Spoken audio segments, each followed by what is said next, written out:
All right, thanks everybody. Thanks for the opportunity for the Law Enforcement Committee to come present to you, because we're kind of the oddball group amongst all of us here. We can just say it, we know that, we're the oddball group. So once in a while we get the opportunity to talk here, so this is great. It does say I have 40 minutes, so that's nice that you gave an extra 20 minutes, so nobody call me on that, please.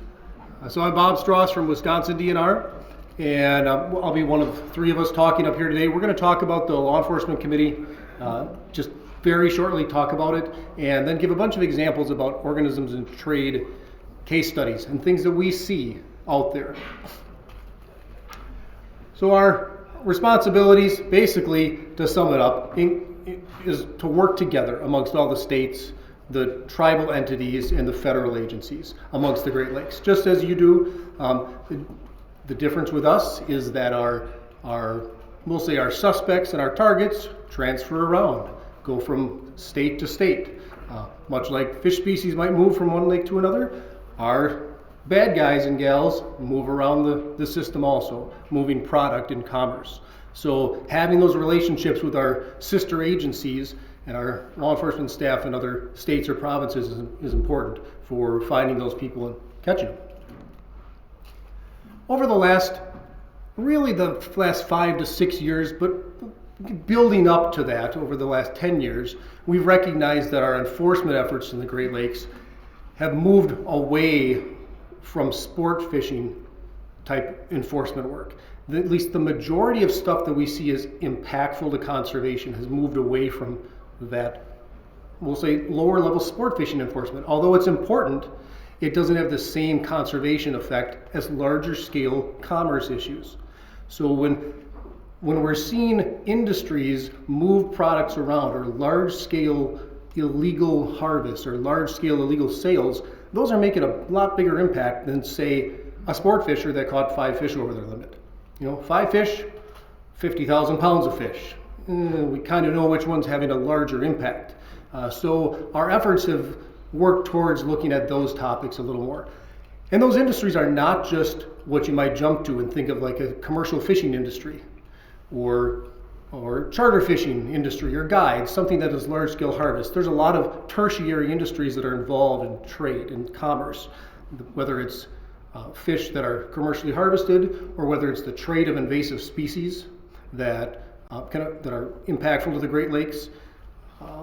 It's many different industries, things that are outside the norm of what you might think.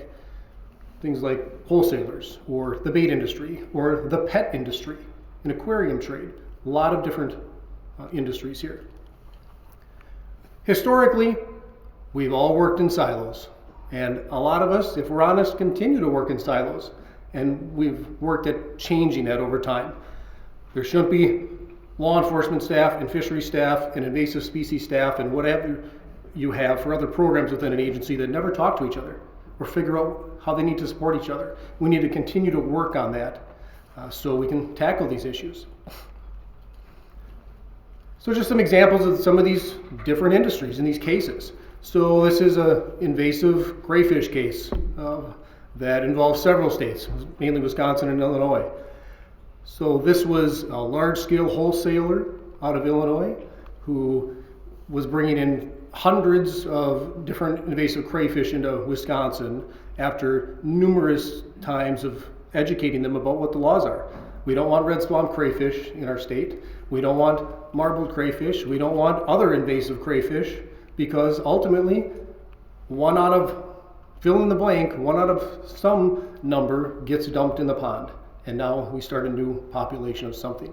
So we were able to make some significant impact in the industry by investigating this wholesaler, and they were convicted of almost 150 charges, and that was through a plea deal.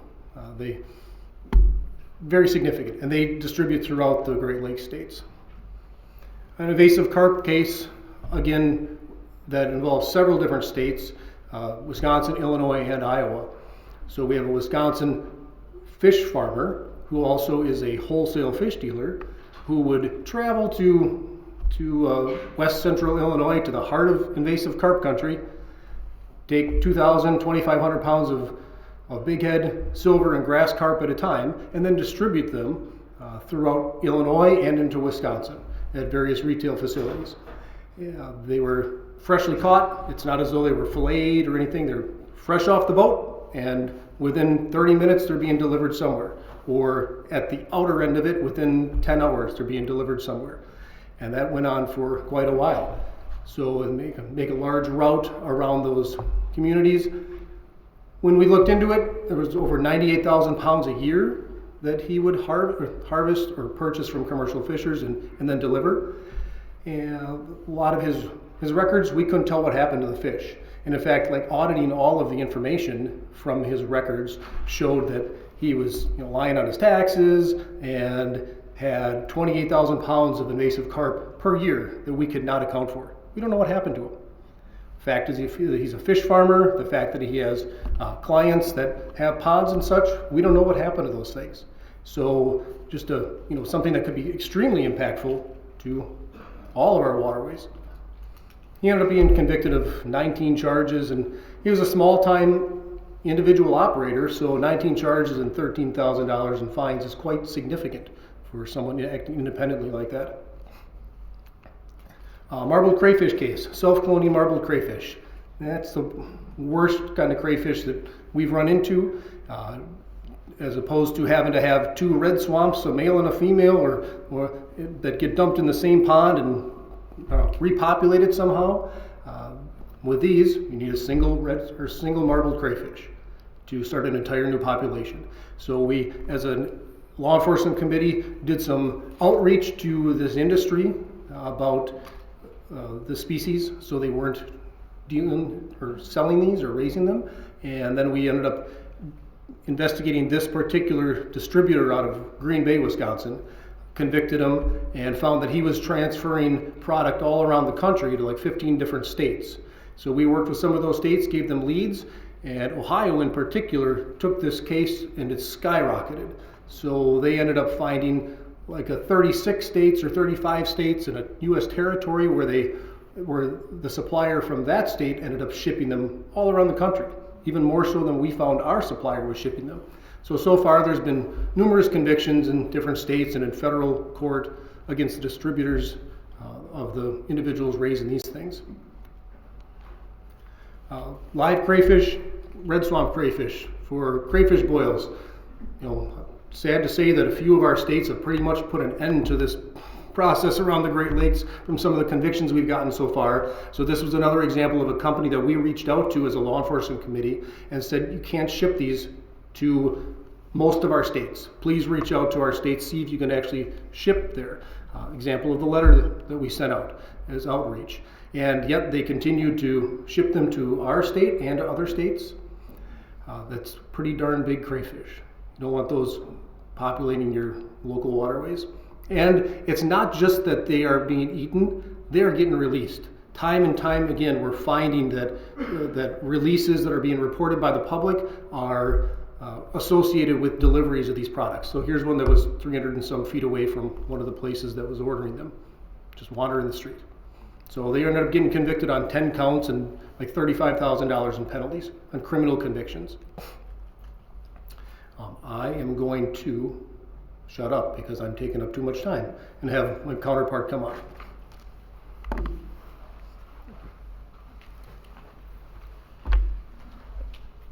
And this is one of the cases that we worked on in Illinois with the assistance of Indiana DNR and U.S. Fish and Wildlife.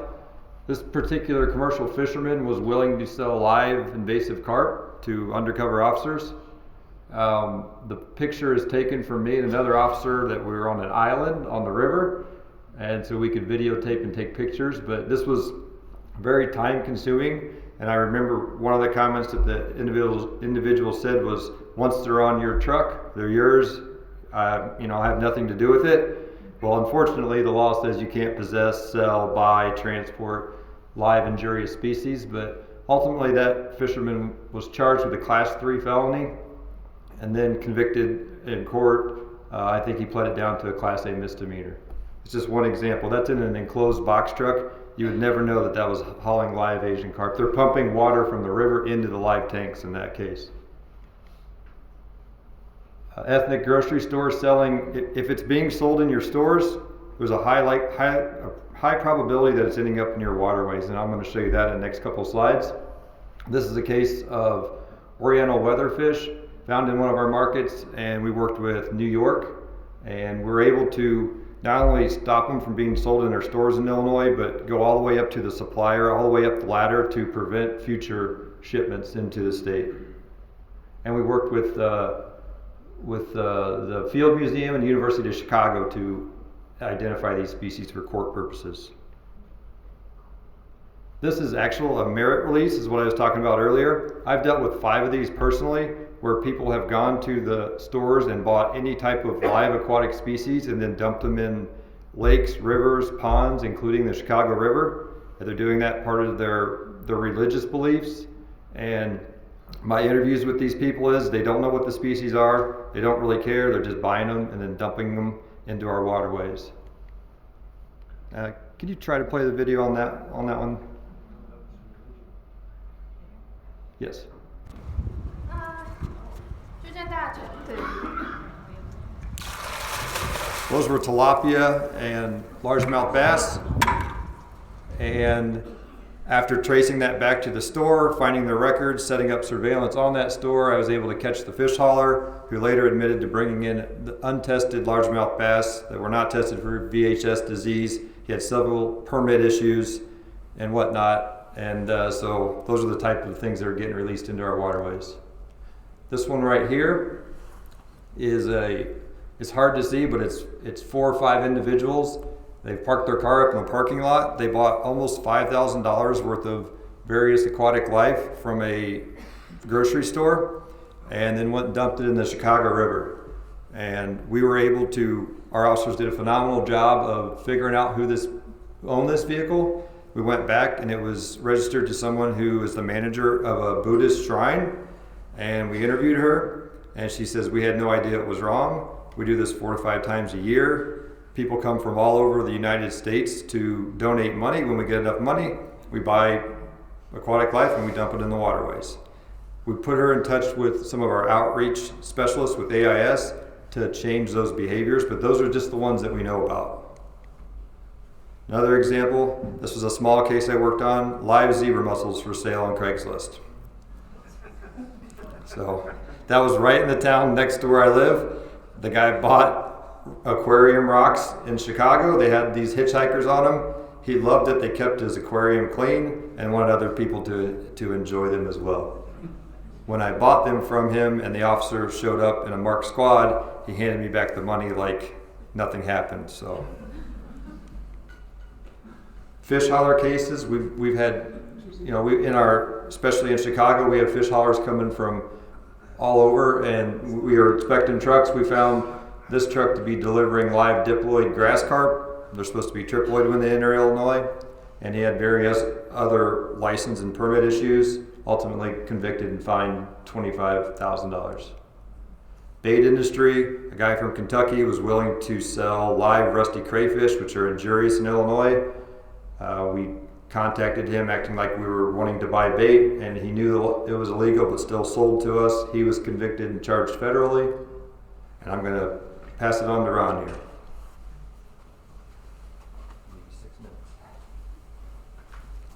Okay, this is stressful when I got a clock here ticking down. So I'm Ron Bearns. I'm the co-chair of the Law Committee, and I'm with the Department of Fisheries and Oceans. I'm the token Canadian on the Law Committee here today. So I want to talk a little bit about an Elver issue that we're dealing with or dealt with, and those of you who are here are from DFO. Unless you've been under a rock the last few weeks, you know that our minister and deputy minister is under the hot seat right now with respect to the Elver industry in Canada. But this is something that, although it's not a Great Lakes species that we're dealing with, well, they are, but they aren't. The ones we're dealing with aren't from the Great Lakes. In this particular situation, it illustrates the groups of people and the types of situations we're getting ourselves into, and the same folks are involved in some of this that are involved in many other, the movement of invasive species. So essentially, Elvers are netted down east in the Maritimes. They're sold to Asia. They usually come through Toronto. Repackaged, re-aerated, sometimes mixed with American and Caribbean based Elvers. Elvers, for those of you who don't know, are American eel larvae or the very juvenile stages, and they're captured as soon as they come back into fresh water. So they get, obviously it's very lucrative, they're very easy to catch, upwards of $5 a kilo. Street value, they're worth more than cocaine. What we're seeing, and I apologize here because I can't see it that well, the lucrative international market for Elvers is created. Down east right now, we have a legal commercial fishery that's supposed to be starting right around the 1st of April. The minister has canceled that this year because of the amount of illegal harvest and the amount of poaching that's going on and the amount of violence that leads to on the waterways. They're usually captured at night. As I mentioned before, they're packaged and shipped to Toronto, where they can get direct flights, mostly to Hong Kong.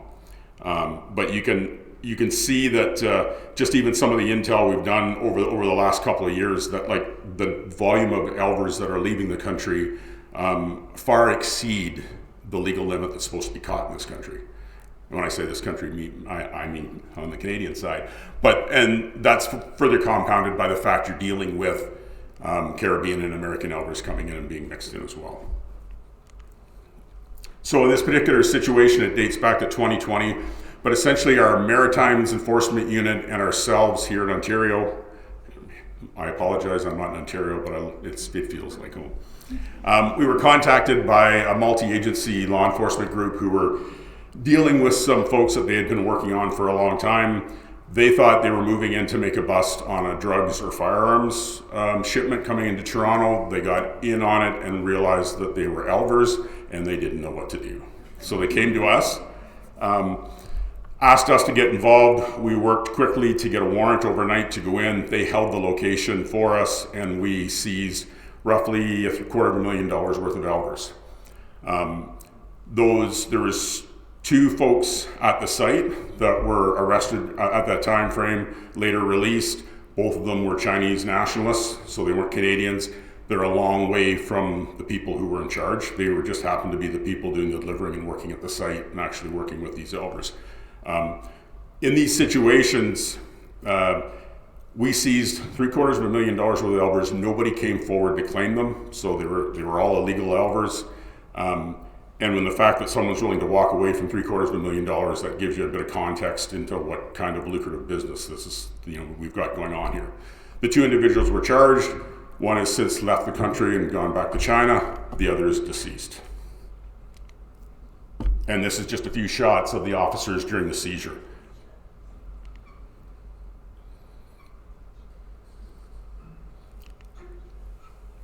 So the sort of after action, the takeaway on this one, obviously there's still legal proceedings going on because we have one proponent that's now left, or one accused that has left the country. There was 10 different organizations in 7 different, or 10 different teams and 7 different organizations involved in this. So it goes back to sort of the work we're doing within the committee here in the relationship we're building with our partners. Communication is critical, obviously.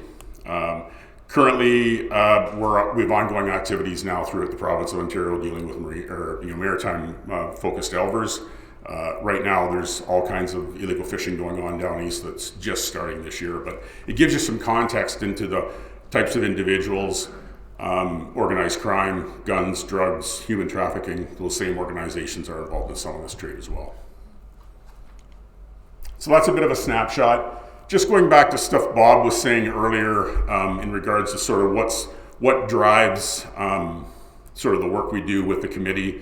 Going back to the Governor and Premier's direction we received in 2013 and 2017, and just some of those initiatives you see up there, they really talk about building that relationship between our different agencies from the enforcement side, being able to share information and creating enough of a link between our various pieces of legislation so that it's close enough that we can work a lot more closely together. Because right now at times, I appreciate that on the science side of things, you don't, the sharing of information can be a little easier when you start talking about private information and intelligence and that sort of thing. It's a little more difficult for us sometimes in sharing of information. We want to work to sort of combine those pieces of legislation and make them a little more connected so that we see the same issues going on from state to province and from the federal side on both sides. So it's important that that we try to make sure that that legislation allows us to do some of that. And this just speaks again to some of the things we're working on, a least wanted list, and then I'm down to 7 seconds, so I'm running through here. But some of the projects we're working on now, right? So identify several AIS, species of concern, kind of create our core group that we're looking at that affects all our jurisdictions, and then some of that industry contact that we've done with the crayfish and what Brendan and Bob had mentioned earlier in some of those previous files, to do that with a number of different species in hopes that we can continue to create that outreach, educate them ahead of time so that when we find it again, you're moving towards some sort of enforcement activity. And I think that pretty much sums it up. I'm 40 seconds over, so go from there.